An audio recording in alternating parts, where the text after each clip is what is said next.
वहाँ बैठे हैं भोलेनाथ सखी, मैं कावड़ लाऊंगी। वहाँ बैठे हैं भोलेनाथ सखी, मैं कावड़ लाऊंगी।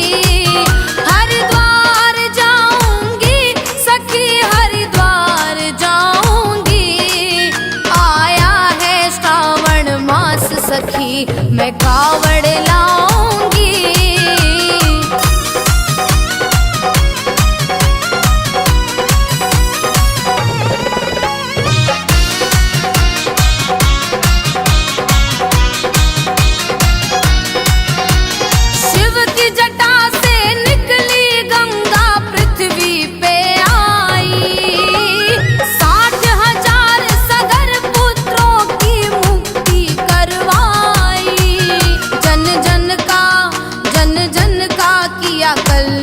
सखी मैं महिमा गाऊंगी।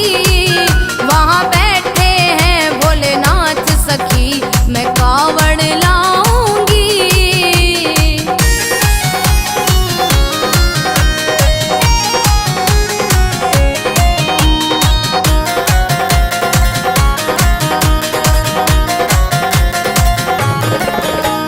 पतित पावनी माँ गंगा मन निर्मल करती है।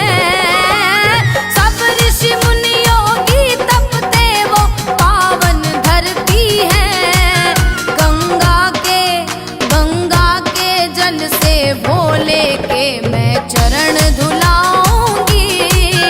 आया है श्रावण मास सखी, मैं कावड़ लाऊंगी।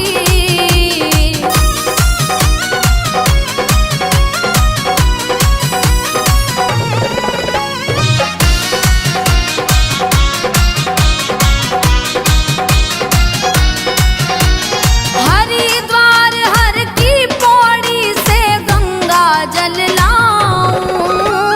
विष्णु जी के पद चिन्हों के दर्शन में पाऊं। करुमुख से शिव का जाप सखी, मैं गंगा नहाऊंगी।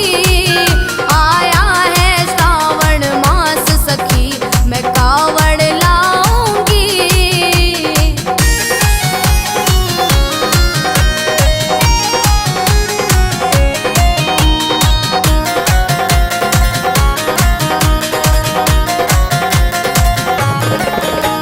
सब देवता नुज गंधर्व यक्ष पूजा करते हैं। संजय जागीड़ भाव भजन में अच्छे भरते हैं।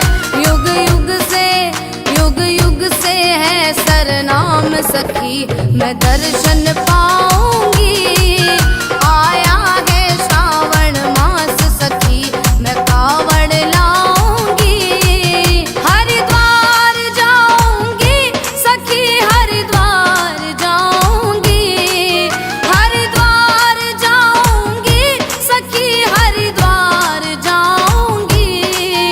आया है श्रावण मास सखी, मैं कावड़